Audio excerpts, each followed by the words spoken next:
Hey guys, this is P Does Everything. Welcome back to my YouTube channel. I don't know why my last video only did 6 views. Like, are we okay, YouTube? Don't do that. Don't do that. But I am going to be doing a book review. It's actually a graphic novel, I found out, like a comic basically.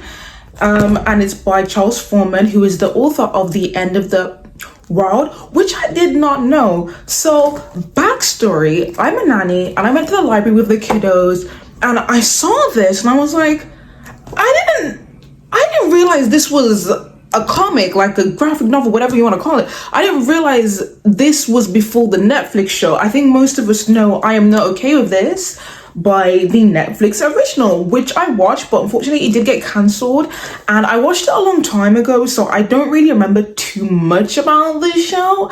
I didn't really think the show was that great at the time, even though it had two actors, Sophia Lillis and Wyatt from It, which I absolutely loved. Obviously their acting is phenomenal. It was kind of weird and trippy. That's exactly the word I would describe it. Like, it was trippy seeing them in another universe.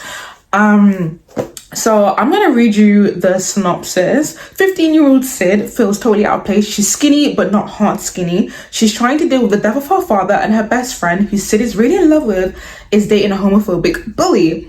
Sid's guidance counselor gives her a diary to channel her frustration, but Sid has another outlet for her anger, one that threatens to overwhelm her entirely. From acclaimed cartoonist Charles Foreman, I'm Not Okay With This, expertly channels teenage ennui while telling a powerful story about the intense and sometimes a violent tug of war between trauma and control. So this is kind of the artwork. Excuse my nails, like they are disgusting. I will be doing them today. This is the artwork. It is kind of goofy. Okay, I like to explain things chronological, otherwise I get lost. So let me go back. Let me go back in time. So I went to the library, I saw this, I was like, oh my gosh. This is like an hour read. I was shocked. I was actually really shocked. Like, obviously it's only like 175 pages, but I wasn't, like, I forgot how fast I could actually read. Like, I read it half an hour within an hour. And it just gave me so much like childhood nostalgia, because this is how I just used to read books, like before bed. I would like stay up to finish the book, and I would not go to sleep until the book is finished because I'm like so engrossed. And this one was one of those. So I read it and like it made me feel kind of emotional. Like, I actually cried. Spoilers. So there is a page, as someone who struggles and suffers is learning to cope with BPD, which is borderline personality disorder. This page 168, it reads, I know people say suicide is a selfish act, but really the world would be a better place without me and my weird shit.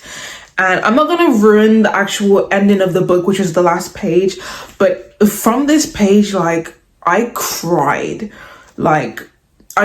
because I just felt like that page just really resonated with me, and it's really relatable in a sense that like I just understand Sydney, right? I felt like I understood Sydney on a deeper level. I thought the artwork isn't, also this page is horrific. Like, that is scary. That is nightmare inducing in my opinion. And I think it's a metaphor for like what's going on in her mind. It's just really strange. And she hooks up with this older, like, I was gonna say dyke then, I don't know if that's politically correct, but like a, you know, like a, how do they call it? Like a butch lesbian. And, you know, Sydney's obviously struggling with her sexuality. This is a LGBTQ friendly book. She's, you know, a girl, presumably like gay, lesbian, and she has a little thing with Stanley, but I think she's more like using him, like using her female privilege to use him for getting high and smoking weed rather than actually liking him, because obviously she's in love with Dina. And I didn't even explain the backstory. So yeah, Sydney is a teenage girl. She feels like she's not hard, she's skinny, she's awkward, and she's low-key a crash out body. This is why she gives such BPD. Like, she's in love with Dina, her best friend, who has a homophobic boyfriend. And can I just say, Dina's not a girl's girl. Like, I honestly, like, why are you putting your mans over your friend? Like, I honestly, I think I hate Dina throughout the story because honestly, I feel like girls, if you want to be in an abusive relationship and like someone who's literally homophobic and like mean to your best friend, like, do you know what I mean? I don't rate Dina. Yeah, Sydney's just awkward, but like I feel like here she's just doing too much though. Like as a BPD baddie, I kind of see myself in her. Also, why is her brother bald? Like it's given Caillou. Which reminds me, I don't think I cleaned my camera, but I hope the quality is okay. And I think she's being like unnecessary. Like she's being like hella nasty to her brother, like, and just tells her mom to F off. I can kind of understand. So when the book gets dark, we find out later about Sydney's dad, who was a marine soldier. Like he was fighting probably in Afghanistan or something. Yeah, he was in Iraq when she was little. It probably messed his brains up. I never asked him if he killed anybody. This page is so dark. Like there's like an insinuation basically. So one night she finds her dad in the basement and he's curled up in a ball in the basement, and that it really sucked to see him like that. And he was in so much pain and he was pleading with him to make it stop, and she could hear him even though his mouth wasn't moving. He was like me, and he knew that she would understand and help. He told me how to do it. It's hard to explain. I wouldn't know the words. I did it. I set him free. I did it for him. I miss him so much. So like there's like a dark, really, really dark insinuation that she basically kills her dad to put him out of the suffering. She has like these mind powers that she inherits from her dad, and she doesn't really know how to control and understand them. She just knows when she's feeling a really intense emotion that it comes out. Sort of like 11 from Stranger Things. Like that's the vibes it's giving me. And yeah, and she's getting high to cope, you know, running around with Stanley, who's like another dork. In the comic, I felt like he's meant to be portrayed as more of a dork, whereas I feel like the show made him like hired an actor who's too attractive to play the role of Stanley, because even though Stanley was like kind of goofy, like, you know, I'll insert the clip where he's like,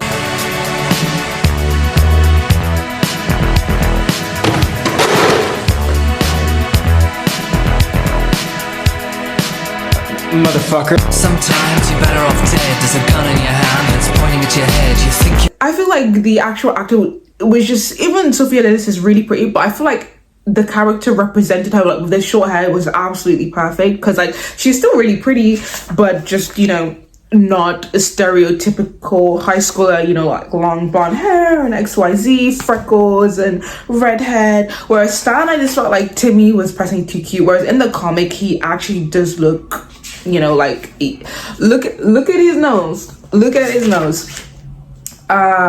Yeah, the book is quite graphic sexually actually, which is surprising because I don't remember that being in the Netflix series. I don't remember Ryan, which was the girl that she hooked up with, which seemed to be a major part. And like I said, I'm not gonna spoil the ending. I feel like you guys should give it a read. The part that like was more for me was, I have this thing, after I'm done reading a book or watching a series or watching a movie that I really, really enjoy, I have to always look it up, Google, see what other people thought. I try to look through Reddit, I looked on YouTube. I only really found 3 to 4 different videos about the actual graphic novel. The rest is just about the Netflix series, which is obviously more popular. Like obviously I didn't know until a week ago that this was even a thing, and that it was by the person that made The End of the World. And it blew my mind that it was the same author, because it feels like, when I realized that, I was like, oh, that makes so much sense, because I always thought them two reminded me of each other for some real reason. Like even the titles just had like the same click. So knowing that it was the same person, I was like, oh, okay, per T clocking. I was distraught that there was basically no YouTube reviews of people. The last one was like 7 months ago by this guy, and I kind of felt like, why are you reading like a teenage, like, but I'm not judging people for reading what they want to read, but you know what I mean? I felt like, anyways, and people mainly were ranting about this book, saying that they didn't like it wasn't good, the art style is weird. I feel like the art style is the least of my concerns, but there is this one page that's like kind of hella funny. She goes to her brother to sort of like, you know, speak to him, and Peeper's eyes, why does he look like that? Why does he look like an alien? Look at this. I feel like it conveys a strong emotion because it's quite sad, to be honest. Like this book is a definition of dark. This book is dark, okay? And I don't even want to spoil it, but with what happened in the ending, I just felt like it made me think, I wonder how everyone in Sydney's universe is going to react to this. And as someone who suffers with BPD, when I have had these bad thoughts and I have wanted to sort of not act on them, but like it's in my head, I always think, oh, that will serve them right. The people who maybe were upset with me or I tried to have a conversation with. Anyways, I digress. I don't want to make this video too long because otherwise I'm going to have to do a ton of editing, which... yeah, the last page was absolutely like I was crying. I think I was probably crying even before that last page, but people said they didn't like this book, that the art style was weird and like the dialogue was weird and unrealistic, and it feels like Charles Forman is trying to be a teenage girl and I really loved it though. I think maybe because I resonate to Sydney on a deeper level and like with the powers and stuff. Obviously, there's a lot that happens in a short amount of space.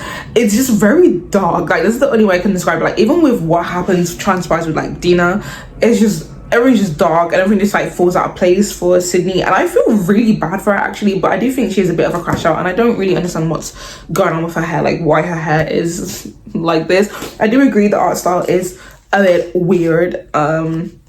But for me, it's not the important part. I think the main message, the main takeaway, I feel like it went over a lot of people's heads, which is kind of disappointing because a lot of these reviews was like, oh, you know, this, like comparing it with this series. I feel like, honestly, this was a lot different to the series, which I haven't watched in ages, by the way, but it is very different. And I felt like the series wasn't that good until I rewatched the scene and how things went down. Again, it was very different, but I feel like the book, it's better, but obviously the show got cancelled, so we can't see how it then goes on. But I do feel like in the show there was some more comedic relief. I was just so disappointed that a lot of people said that this was not good. Like, I would probably rate this 4 out of 5, just because there's a lot of questions that are unanswered, but I think that's exactly how the author Charles Forman wants it to be. Like, it's open to interpretation, it's open, you know, because it doesn't even really explicitly say what happened with her dad. It's just a really sad, gut-punching, gut-wrenching ending. But yeah, I think my thing was more so that there's not a lot of people talking about this book, which is a shocker for me. It was a real shocker. I would recommend it. I would say go read it. And I had to make this video because I was like, I have no one to talk about this with. Like, I'm gonna make a post saying that I have read it and that I really enjoyed it. I would recommend this read. But I was like, I have no one to talk about this with, so I was like, I'm gonna make a YouTube video. I didn't think I'd be doing book reviews, but who knows what I'm gonna be doing, because the name of the channel is P Does Everything. So, you know, I can do book reviews, I can do movies. Before I blabber on, guys, make sure you guys check out my previous videos. Make sure you guys are subscribed, leave a like if you enjoyed this video. Go check out my other ones. It's gonna help me boost me up in the algorithm. And yeah, let's continue posting.